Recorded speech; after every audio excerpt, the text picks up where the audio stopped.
Hello दोस्तों, मैं RP Singh. आज हम बात करेंगे व्यक्तित्व के प्रकार को लेकर। साथियों, पिछले सेशन में हमने बात की थी व्यक्तित्व के बारे में, जहां हमने जाना था कि व्यक्तित्व किसी व्यक्ति की बाहरी और आंतरिक संरचना, क्षमताओं, योग्यताओं और विशेषताओं का एक संगठन होता है। और ये संगठन व्यक्ति की जन्मजात क्षमताओं, विशेषताओं तथा अर्जित क्षमताओं, विशेषताओं, योग्यताओं से मिलकर बनता है। और ये व्यक्तित्व लगातार गतिशील होता है, अर्थात हम जो रोजाना सीखते हैं, जो नई नई चीजें हासिल करते हैं, अर्जित करते हैं, वो हमारे व्यक्तित्व में शामिल होती चली जाती हैं।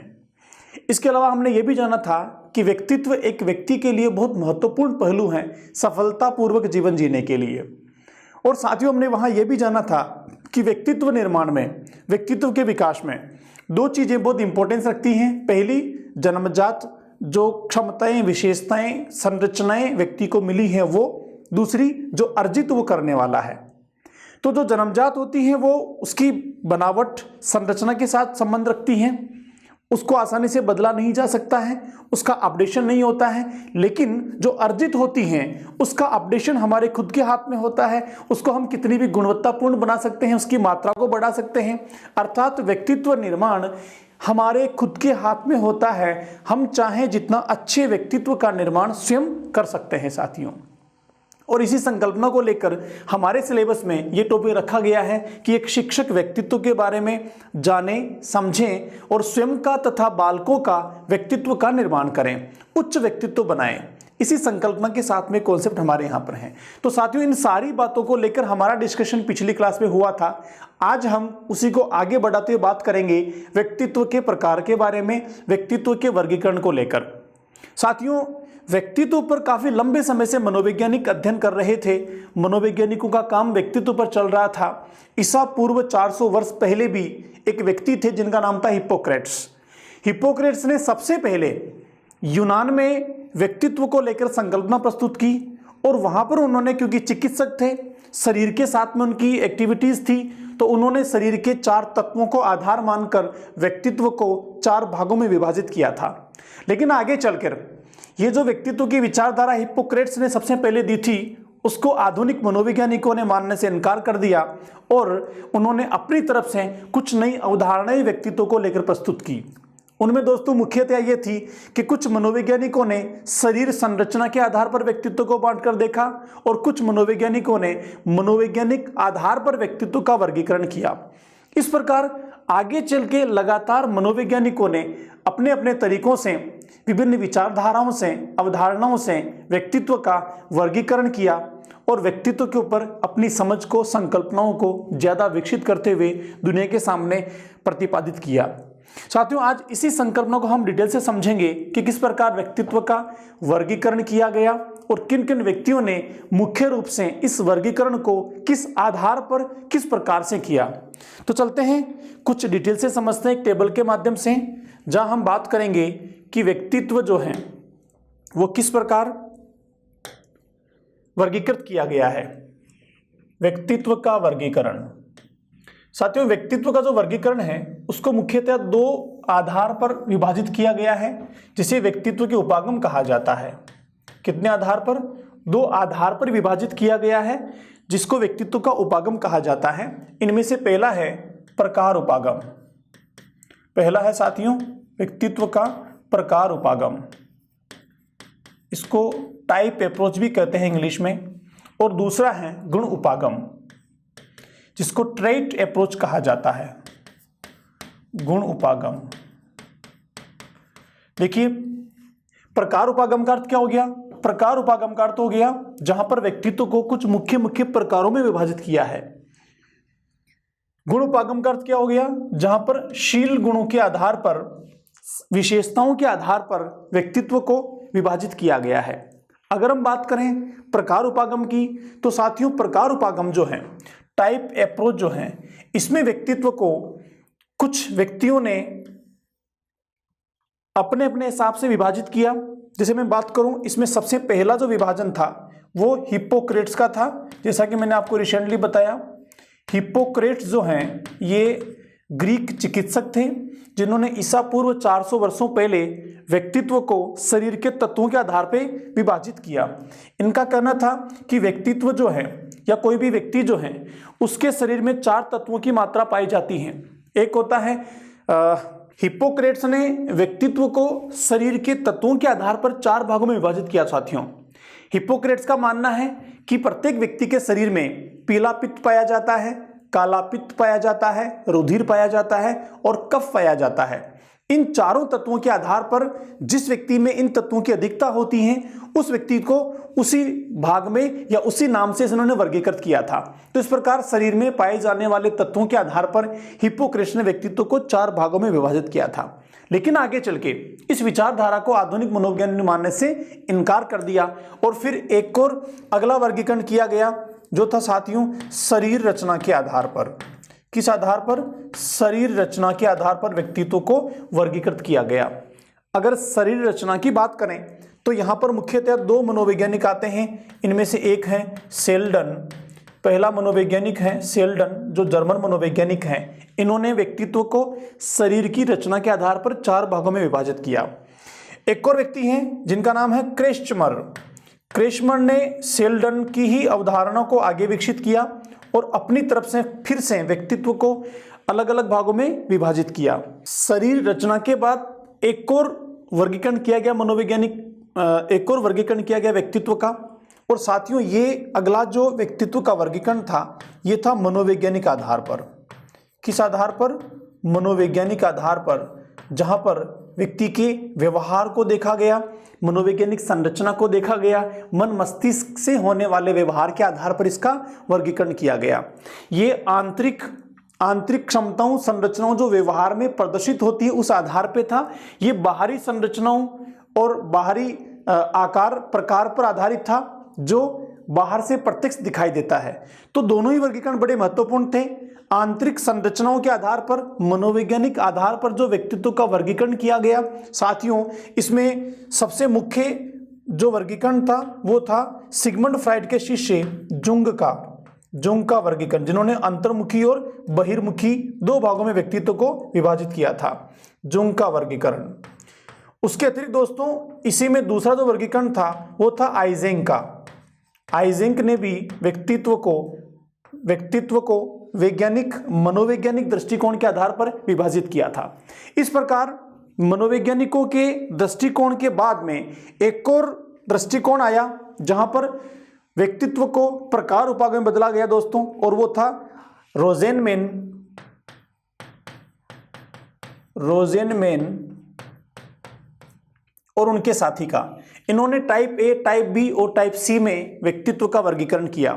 तो ये जो व्यक्तित्व का वर्गीकरण था साथियों ये था प्रकार उपागम के आधार पर, जहां मुख्य प्रकारों में व्यक्तित्व को विभाजित किया गया है। हम दूसरे पक्ष की बात करें, दूसरे उपागम की बात करें जिसको कहा जाता है गुण उपागम, शील गुण उपागम या फिर ट्रेट अप्रोच कहा जाता है। यहां पर 2 व्यक्तियों के वर्गीकरण मुख्य हैं साथियों। पहला इसमें है केटल का वर्गीकरण और दूसरा है आलपोर्ट का वर्गीकरण, आलपोर्ट। इन दोनों मनोवैज्ञानिकों ने व्यक्तित्व को गुण उपागम के आधार पर विभाजित किया है। तो एक मुख्य क्लासिफिकेशन ये था जिस तरीके से व्यक्तित्व को विभाजित किया गया है। आगे चल के कुछ दृष्टिकोण भी बने, जहां भारतीय दृष्टिकोण था, पाश्चात्य दृष्टिकोण था, आयुर्वेद के आधार पे था, भारतीय दर्शन के आधार पे था। ऐसे कुछ वर्गीकरण भी हमारे यहाँ प्रचलित है जिनको आगे हम डिटेल से बात करेंगे। एक बार फिर से मैं आपको रिवाइज कर देता हूँ। व्यक्तित्व का वर्गीकरण प्रारंभ में ही शुरू हो गया था और व्यक्तित्व को विभिन्न मनोवैज्ञानिकों ने अपने अपने हिसाब से वर्गीकृत किया है। अगर हम इन मनोवैज्ञानिकों के वर्गीकृत को आधार मान के बात करें साथियों, तो इनमें सबसे मुख्य जो था, इसमें 2 चीजों को लेकर वर्गीकरण किया गया था। एक, जहां व्यक्तित्व को विभिन्न प्रकारों में विभाजित किया गया है और उस प्रकारों में विभाजित करने वाले तरीके को कहा गया है प्रकार उपागम, टाइप अप्रोच। और दूसरा था जहां व्यक्ति के शील गुणों को आधार माना गया था, विशेषताओं का आधार माना गया था, उसकी आदतों, वृत्तियों, अभिरुचियों का आधार माना गया था, उसे कहा गया है शील गुण उपागम या फिर ट्रेट अप्रोच। अगर हम प्रकार उपागम की बात करें तो सबसे व्यापक और बड़े पैमाने पर या प्रारंभ से प्रकार उपागम ही था, जहां पर पहले व्यक्ति का नाम आता है हिप्पोक्रेट्स, जिन्होंने ईसा पूर्व 400 वर्ष पहले ही वर्गीकरण कर दिया था। आगे चल के इसके वर्गीकरण को स्वीकार करने से आधुनिक मनोवैज्ञानिकों ने मना कर दिया और फिर नवीन तरीके से वर्गीकरण हुए। उनमें पहला था शरीर रचना के आधार पर, फिजिकल स्ट्रक्चर के आधार पर। साथियों, उसमें से एक पहला है सेल्डन का वर्गीकरण और दूसरा है क्रेशमर का वर्गीकरण। आगे चल के मनोवैज्ञानिक आधार पर भी वर्गीकरण हुए। उनमें से जुंग का बहुत महत्वपूर्ण है और आइजेंग का भी है। रोजेनमैन और फ्रीडमैन दोनों ने मिलकर भी टाइप ए, बी, सी में व्यक्तित्व को वर्गीकृत किया है। साथियों, बात करें शील गुण उपागम की तो यहां पर दो व्यक्तियों के नाम मुख्य आते हैं, पहला केटिल है और दूसरा आलपोर्ट है। इस प्रकार व्यक्तित्व को लगातार आगे से आगे वर्गीकृत किया गया। साथियों, ये व्यक्तित्व के जो नवीन वर्गीकरण थे, आधुनिक वर्गीकरण थे, इसके पीछे कहीं ना कहीं व्यक्तित्व के ऊपर लगातार किए जाने वाले अध्ययन थे। किसी भी मनोवैज्ञानिक ने अगर व्यक्तित्व को अपने आधार पर वर्गीकृत करके समझाने की कोशिश की तो उस मनोवैज्ञानिक ने बड़े समूह के साथ अपने प्रयोग किए, विशेष परिस्थितियों में कुछ बिंदु और पैरामीटर मापकर अपने प्रयोग किए, लगातार अवलोकन किए, अध्ययन किए, उनसे साक्षात्कार किए, उनकी संरचनाओं को देखा, व्यवहार को देखा और लंबे समय देखने के बाद फिर उनके वर्गीकरण को उन्होंने मूर्त रूप में हमारे सामने प्रस्तुत किया। तो दोस्तों, ये एक प्रक्रिया रही है प्रारंभ से लेकर आज तक विभिन्न व्यक्तियों के द्वारा व्यक्तित्व के वर्गीकरण के संबंध में। चलिए आइए समझते हैं और आगे चीजों को डिटेल के साथ।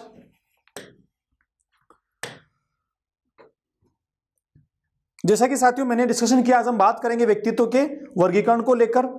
दो आधार रहे हैं। पहला था हमारा व्यक्तित्व का प्रकार उपागम, जिसको हम कहते हैं टाइप अप्रोच।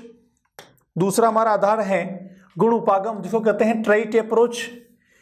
व्यक्तित्व के प्रकार उपागम की बात करें साथियों तो ये सबसे पुराना सिद्धांत है, जिसमें खास प्रकार में व्यक्तित्व को बांटा गया है। आपसे पूछें कि व्यक्तित्व के वर्गीकरण में कौन सा उपागम नया है, नवीन है, आधुनिक है, कौन सा परंपरागत है, शुरुआती है, प्रारंभिक है, तो आपको ध्यान रखना है ये जो प्रकार उपागम है ये प्रारंभिक है, शुरुआती है और आधुनिक होगा गुण उपागम। क्योंकि प्रकार उपागम जो है वहां मोटे रूप से वर्गीकरण किया गया था, मोटे रूप से चीजों को देखा गया था, लेकिन गुण उपागम में व्यक्ति के व्यवहार का अध्ययन किया गया, बहुत डेप्थ में और बारीकी से व्यक्तित्व के बारे में जाना गया, इसलिए वो आधुनिक वर्गीकरण है साथियों।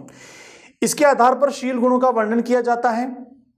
प्रकार उपागम जो है इसमें विभिन्न प्रकारों का वर्णन किया जाता है। किसका वर्णन किया जाता है? प्रकारों का वर्णन किया जाता है। और इसमें मुख्य रूप से जो व्यक्ति हैं, जो इसके समर्थक हैं, उनमें से पहला नाम आता है हिप्पोक्रेट्स का, अभी हमने चर्चा की। सेल्डन है, आइजेंक है, क्रेशमर है, गिलफोर्ड है। इन व्यक्तियों को हमने प्रकार उपागम में शामिल किया है साथियों। आगे बात करें व्यक्तित्व के गुण उपागम की। साथियों, गुण उपागम में जो है यहां व्यक्तित्व की संरचना भिन्न भिन्न प्रकार से होती है और इस भिन्न भिन्न प्रकार की संरचना को कहा जाता है शील गुण। इंग्लिश में कहेंगे उसको ट्रेट्स। शील गुण से तात्पर्य व्यक्ति के व्यवहार का वर्णन करने वाली उन संज्ञाओं से हैं जो व्यवहार के संगत एवं अपेक्षाकृत स्थायी रूप से अभिव्यक्त होती हैं, जैसे ईमानदारी, कर्तव्य पालन, सहयोग, परोपकार आदि चीजों को हम शील गुण कहते हैं। तो ये व्यवहार के साथ झलकती हैं, ये व्यक्ति के व्यवहार में पाई जाती हैं और उसके दैनिक जीवन का, दैनिक आचरण का, दैनिक व्यवहार का हिस्सा होते हैं। इन चीजों को कहा जाता है शील गुण, जो उसके आदत में है, प्रवृत्ति में है, प्रकृति में है, व्यवहार में वो कहीं ना कहीं बाहर गतिविधियों में भी शामिल हैं और व्यवहार में प्रदर्शित भी होती है साथियों। इसमें दो व्यक्ति महत्वपूर्ण हैं, पहला है आलपोर्ट और दूसरा है केटिल। इसके अतिरिक्त इस क्षेत्र में गुण उपागम के आधार पर आइजेंक और मैक्के व कोस्टा का वर्गीकरण भी देखा जाता है, इसको भी माना गया है। लेकिन सबसे मुख्य भूमिका किसकी है? यहां पर मुख्य भूमिका आलपोर्ट और केटिल की है साथियों। अब एक बार देखते हैं व्यक्तित्व का जो प्रकार उपागम है वो किस प्रकार है, हिप्पोक्रेट्स ने किस आधार पर इनको निर्धारित किया है। कई बार क्वेश्चन पूछा जाता है कि व्यक्तित्व का प्रथम, प्रारंभिक या सबसे पहले वर्गीकरण किसने किया?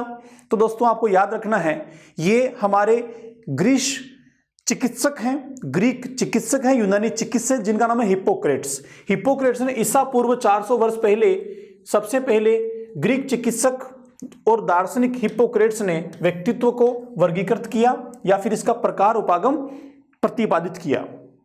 पाश्चात्य दृष्टिकोण के अनुसार व्यक्तित्व का प्रथम वर्गीकरण मानव स्वभाव को आधार बनाते हुए हिप्पोक्रेट्स ने व्यक्तित्व को 4 भागों में बांटा। कितने भागों में साथियों? 4 भागों में, जहां पर मानव स्वभाव का आधार माना गया था तथा मानव के शरीर में निहित तत्वों को आधार माना गया था। कौन कौन से 4 प्रकार हैं? देखिए, उनमें से पहला है पीला पित्त। ऐसा इनका मानना था कि 4 द्रव पाए जाते हैं। एक होता है पीला पित्त, येलो बाइल कहते हैं। दूसरा हो गया काला पित्त, ब्लैक बाइल हो गया। एक हो गया ब्लड, और तीसरा हो गया हमारा कफ या श्लेष्मा, फ्लेग्म किसको कहा जाता है इंग्लिश में। प्रत्येक व्यक्ति में इन 4 तत्वों में कोई एक तत्व या द्रव्य अधिक प्रदान होता है और व्यक्ति का स्वभाव या चित्त प्रकृति का हम लोग का टेम्परामेंट्स इसी की प्रधानता से निर्धारित किए जाते हैं। तो जिसमें किसी व्यक्ति में रुधिर की मात्रा ज्यादा है तो रुधिर प्रवृत्ति वाला हो गया, किसी में कफ की मात्रा ज्यादा है तो कफ प्रवृत्ति वाला हो गया, कोई काले पित्त की जिसमें मात्रा ज्यादा है तो काले पित्त वाला व्यक्तित्व हो गया। ऐसे जिसमें पीले पित्त की मात्रा है उसको उन्होंने पीले पित्त प्रवृत्ति वाला व्यक्तित्व कह दिया साथियों। तो ये हिप्पोक्रेट्स का प्रारंभिक आधार था। आपको याद कैसे रखना है? क्योंकि चिकित्सक थे तो शरीर के में निहित द्रव्यों या तत्वों के बारे में कौन ज्यादा जानता है? चिकित्सक जानता है। इसीलिए हिप्पोक्रेट्स का जो वर्गीकरण है वो शारीरिक तत्वों या द्रव्यों के आधार पर है। बात करते हैं पहले कैटेगरी की या पहले वर्गीकरण की साथियों, जिसको हिप्पोक्रेट्स ने नाम दिया है कफ प्रवृत्ति वाले, फ्लेग्मेटिक इंग्लिश में कहा जाता है।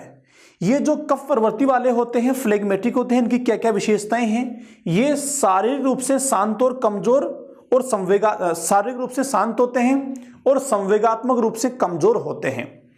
ये प्राय शांत होते हैं, निष्क्रिय होते हैं और ये विरक्त होते हैं, फ्लेग्मेटिक होते हैं। देखिए, पहला क्या? शारीरिक रूप से कमजोर होते हैं, पहली चीज। दूसरी, संवेगात्मक रूप से स्थिर होते हैं, शांत होते हैं, निष्क्रिय होते हैं तथा विरक्तता इनमें पाई जाती है। ये गुण हो गए हमारे कफ प्रवृत्ति वाले व्यक्तित्व से संबंधित। बात करें हिप्पोक्रेट्स के वर्गीकरण के दूसरे प्रकार की तो दूसरा है काले पित्त वाले। ये कैसे होते हैं? संवेगात्मक और शारीरिक दोनों ही प्रकार से कमजोर होते हैं। आपको ध्यान रखना है, देखो वैसे भी याद रहेगा, काला पित्त जो काला होता है वो नकारात्मकता का प्रतीक होता है, नेगेटिविटी का सिंबल होता है। तो नकारात्मक व्यक्तित्व कैसा होगा? जो संवेगात्मक रूप से भी ठीक नहीं होगा और शारीरिक रूप से भी ठीक नहीं होगा। क्योंकि व्यक्तित्व जो है वो 2 चीजों से मिलकर बनता है, आंतरिक और बाहरी संरचना से। आंतरिक संरचना जो है वो संवेगों के साथ यहां समझाने की कोशिश कर रहे हैं हम, और बाहरी संरचना शरीर की रचना के साथ समझाने की कोशिश कर रहे हैं। तो दोनों ही रूप में कमजोर हो गया तो कैसा व्यक्तित्व हो गया? नेगेटिव हो गया, नकारात्मक हो गया। और काला क्या है? नेगेटिविटी का प्रतीक होता है। ये कैसे होते हैं? उदास होते हैं, मंदित होते हैं, डिप्रेस्ड होते हैं।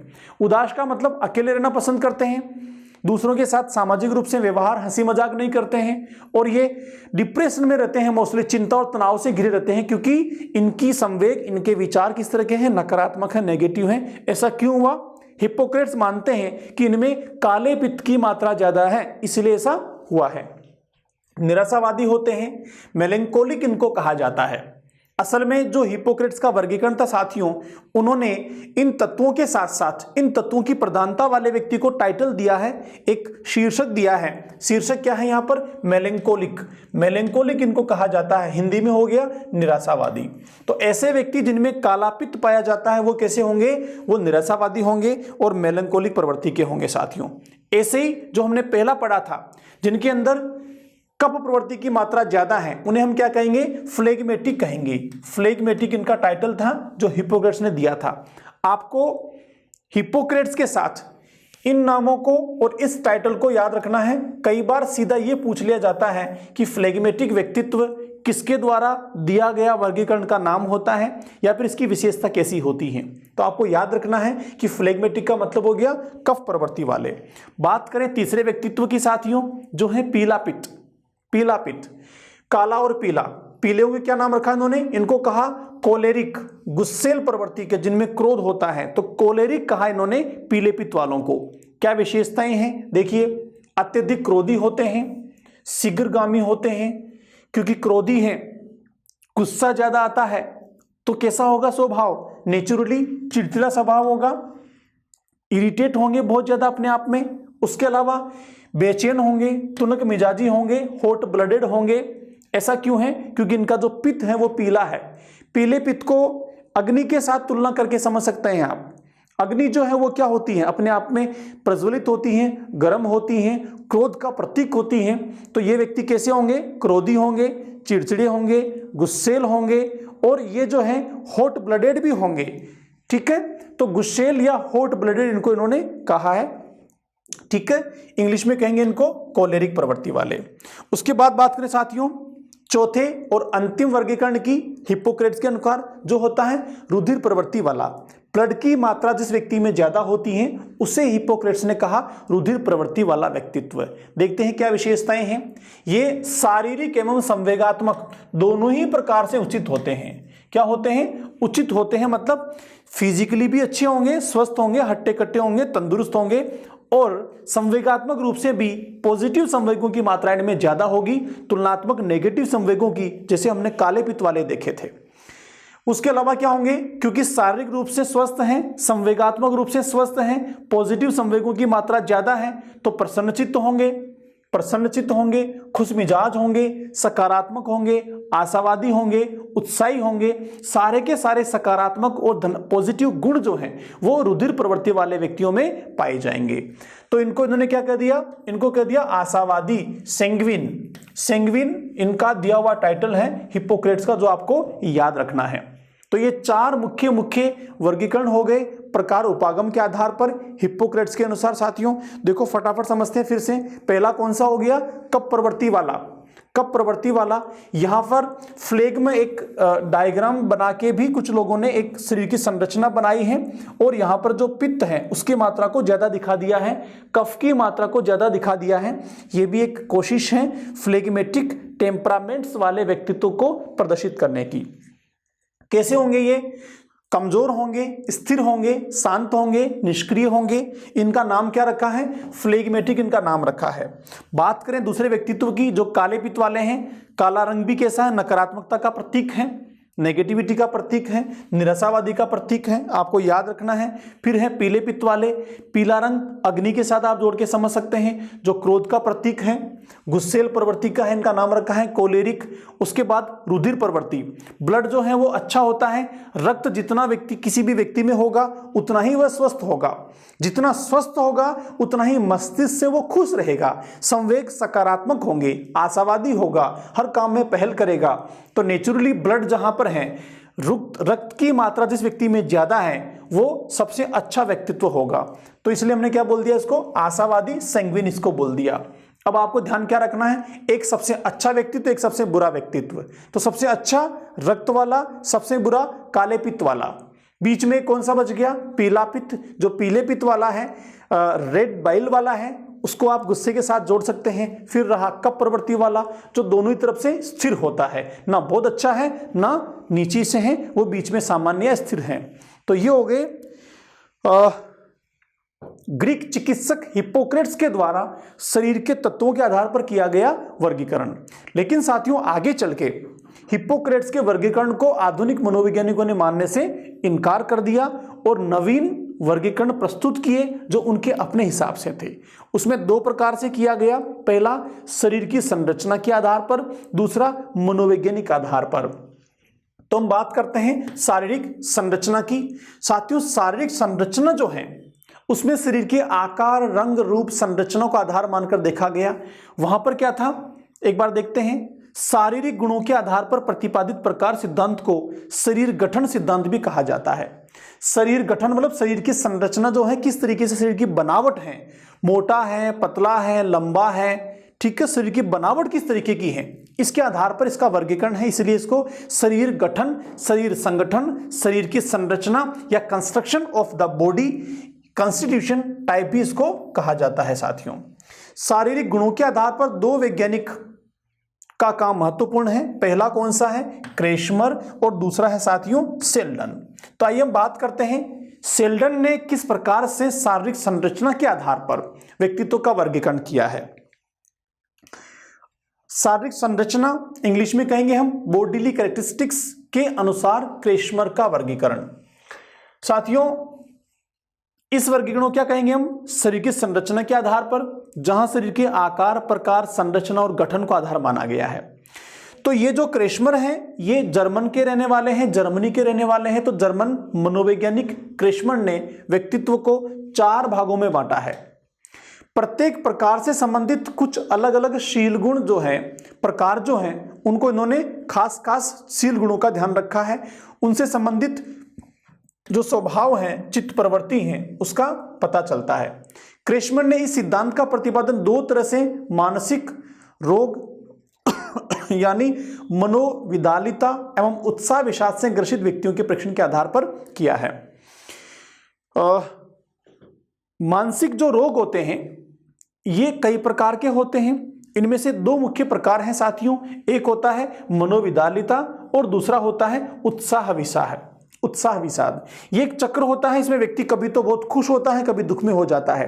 तो एक चक्र चलता रहता है, एक बार दुखी हुआ, फिर से खुशी हो गया, फिर दुखी हुआ, फिर से खुशी हो गया।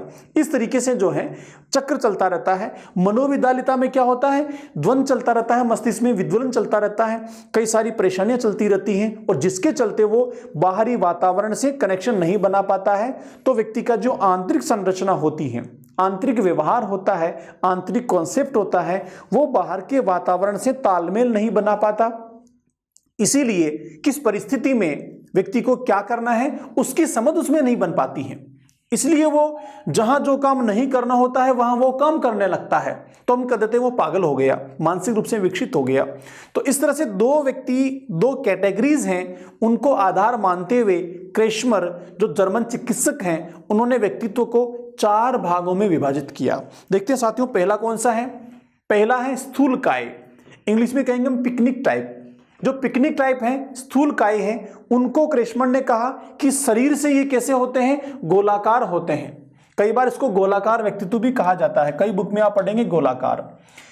गोलाकार का मतलब गोल मटोल होंगे, हट्टे कट्टे होंगे, ऐसे गोलाकार दिखाई देंगे। ये कैसे होंगे? बाहरी होंगे, मतलब ज्यादा वजन होगा, छोटा कद होगा, इनकी गर्दन मोटी होगी और गर्दन की साइज भी छोटी होगी, तभी तो गोल मटोल लगेंगे। तो साथियों ये हो गया क्रेशमर के व्यक्तित्व का पहला प्रकार। शरीर के हिसाब से स्वभाव की बात करें तो इनका स्वभाव कैसा होगा? ये स्वभाव से सामाजिक होंगे। सामाजिक होंगे तो खाने पीने के शौकीन भी होंगे और खाएंगे पिएंगे तो खूब सारा सोएंगे भी सही। ठीक है, तो इस तरह के जो व्यक्तित्व होते हैं उनका स्वभाव में और क्या होता है? स्वभाव कैसा हो गया? समाज के साथ उठना बैठना इनको पसंद है, खाने पीने के शौकीन हैं और सोने के शौकीन हैं। अब आप इसको यूं भी जोड़ सकते हैं कि जो व्यक्ति हेल्दी होता है, मोटा और गोलमटोल होता है, वो व्यक्ति खूब सारा खाता है तभी तो मोटा हुआ, और खूब सारा खाता है तभी सोएगा, वरना सोएगा क्यों? और खूब हंसता भी है, मानसिक परेशान भी नहीं रहता। तो जो व्यक्ति खूब हंसता है, मानसिक परेशान नहीं रहता, वो सामाजिक भी होगा। तो ऐसे आप चीजों को जोड़कर भी याद रख सकते हैं। ये हो गया पिकनिक टाइप। अब इसको क्या कहा है? इस तरह के स्वभाव को इंग्लिश में कहते हैं टेम्परामेंट्स को क्रेशमर ने साइक्लाइड की संज्ञा दी है। किसकी संज्ञा दी है? साइक्लाइड की। आपको याद रखना है कि जो पिकनिक टाइप है क्रेशमर का, उसको किसकी संज्ञा दी है? साइक्लाइड की। याद रखना है, यहां से क्वेश्चन पूछे जाने की प्रबल संभावना है साथियों। इसको उन्होंने साइक्लाइड कहा है। क्या कहा है? साइक्लाइड। चलिए चलते हैं क्रेशमर के अगले व्यक्तित्व की ओर, अगले प्रकार की, जिसका नाम है कृशकाय। कृश होता है पतला दुबला, इंग्लिश में कहते हैं इसको एस्थेनिक टाइप। साथियों एस्थेनिक जो है पतले दुबले हैं, नाम से ही पता चल रहा है कृशकाय। तो कैसे होंगे? पतले दुबले होंगे, और अगर पतले दुबले हैं तो लंबे भी होंगे, क्योंकि पतले दुबले होते हैं तो लंबाई ज्यादा दिखती है। अब पतले दुबले हैं और लंबे हैं तो सोचो कैसे होंगे स्वभाव से? पतले दुबला आदमी कैसा होगा? परेशान होगा, चिड़चिड़ा होगा, स्वभाव से वो नेगेटिविटी की ओर होगा। देखते हैं, स्वभाव से चिड़चिड़े होते हैं, कल्पना लोक में रहने वाले होते हैं, और इनको क्या कह दिया क्रेशमर ने? इनको कह दिया सीजोआर्ड इनको कह दिया है। याद रखना है आपको सीजोआर्ड को। सीजोआर्ड किसको कहा?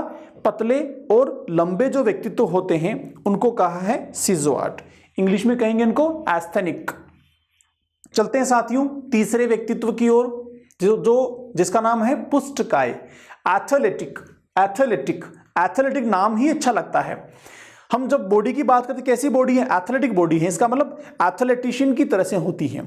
तो ये जो बॉडी होती है इसमें क्या होता है, पिछले जो दोनों व्यक्तित्व थे उनसे ज्यादा अच्छा ये व्यक्तित्व माना जाता है। देखिए, शरीर ना अधिक लंबा है और ना अधिक छोटा है, सुडौल है और संतुलित है। अब मुझे बताओ, किसी का शरीर अगर ना लंबा हो ना छोटा हो, औसत एवरेज हो, ना मोटा हो ना पतला हो, बिल्कुल संतुलित हो, तो व्यक्तित्व कैसा हो जाएगा? पसंद किया जाएगा कि नहीं किया जाएगा? बहुत मोटे व्यक्ति को भी पसंद नहीं करेंगे, स्थूलकाय को पसंद नहीं करेंगे, कृशकाय को भी पसंद नहीं करेंगे, पतला है। लेकिन जो आपका ये है, पुष्टकाय है, सुडौलकाय है, एथलेटिक है, ये सबसे अच्छा शारीरिक संरचना वाला माना जाता है। स्वभाव में कैसे हैं? देखिए, स्वभाव में ना अधिक चंचल होंगे और ना ही अधिक मंद होंगे। इनकी सामाजिक प्रतिष्ठा इनको काफी ज्यादा मिलती है। अब देखो, चंचल की बात करेंगे तो कौन से हो गए? सबसे पहले मोटे वाले जो बात कर रहे थे ना नंबर 1 पे, वो चंचल हो गए। मंद कौन हो गए? जो दूसरे थे 2 नंबर के, अभी रिसेंटली कृशकाय की बात की, वो मंद हो गए। तो बहुत अधिक चंचल होगा वो व्यक्ति भी बहुत ज्यादा पसंद नहीं किया जाता, बहुत अधिक मंद व्यक्ति भी बहुत पसंद नहीं किया जाता।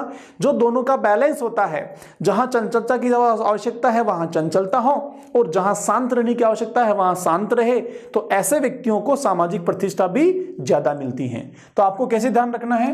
एक ध्यान रखना है इसके नाम के साथ, पुष्टकाय।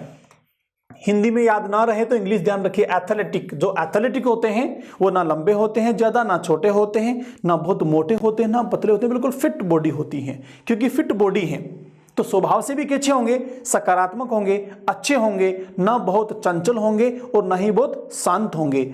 शरीर से भी सुंदर है, स्वभाव से भी सुंदर है, अच्छे हैं, तो समाज में इनको प्रतिष्ठा मिलेगी, इनको ज्यादा पसंद किया जाएगा। तो साथियों, ये 3 मुख्य वर्गीकरण थे क्रेशमर के अनुसार शारीरिक संरचना के आधार पर। अब एक चौथा वर्गीकरण है, क्रेशमर ने कहा कि सभी जो व्यक्ति होते हैं उनको हम केवल 3 कैटेगरी में ही नहीं रख सकते हैं।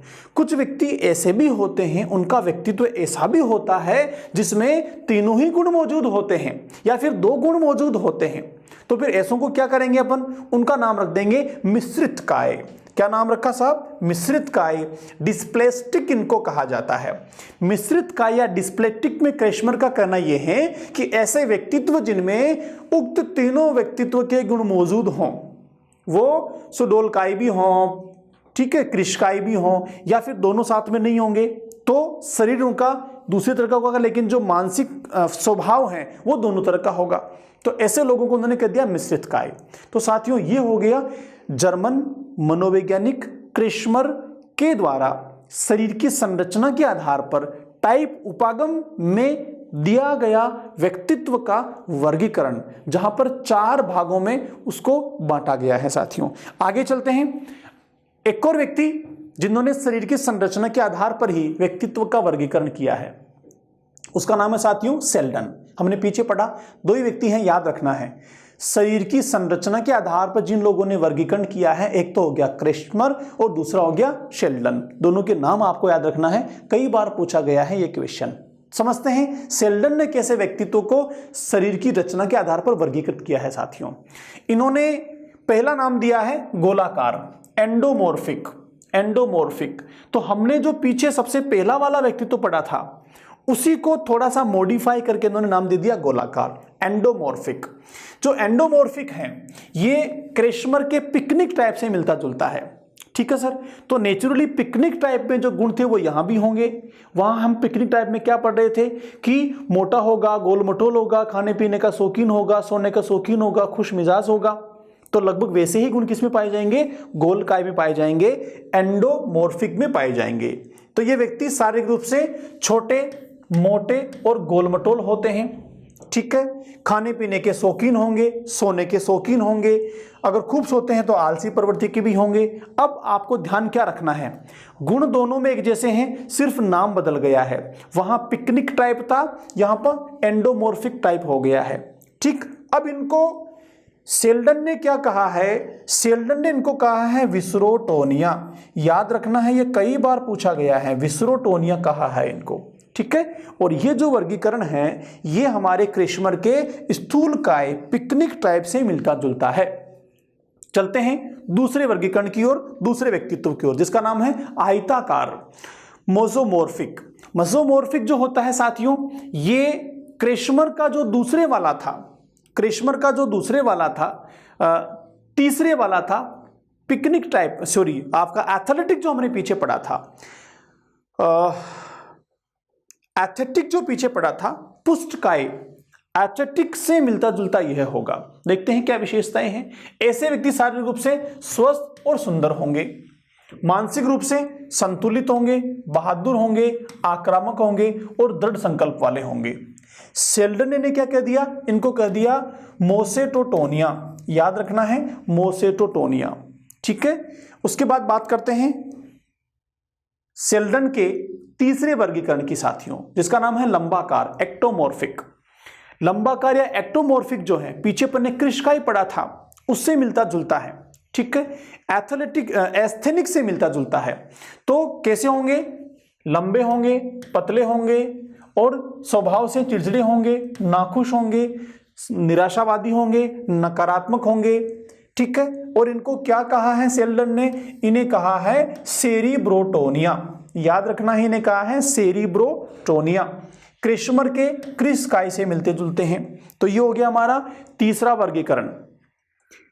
इन तीनों ही वर्गीकरण को इन्होंने क्रेशमर के जो वर्गीकरण थे उससे मिलते जुलते मैच किए हैं। यहां पर आपको ध्यान क्या रखना है, इनके नामों को ध्यान रखना है, प्लस इनको इन्होंने दूसरा नाम क्या दिया है वो ध्यान रखना है, और थोड़ी बहुत विशेषताओं का भी ध्यान रखना है।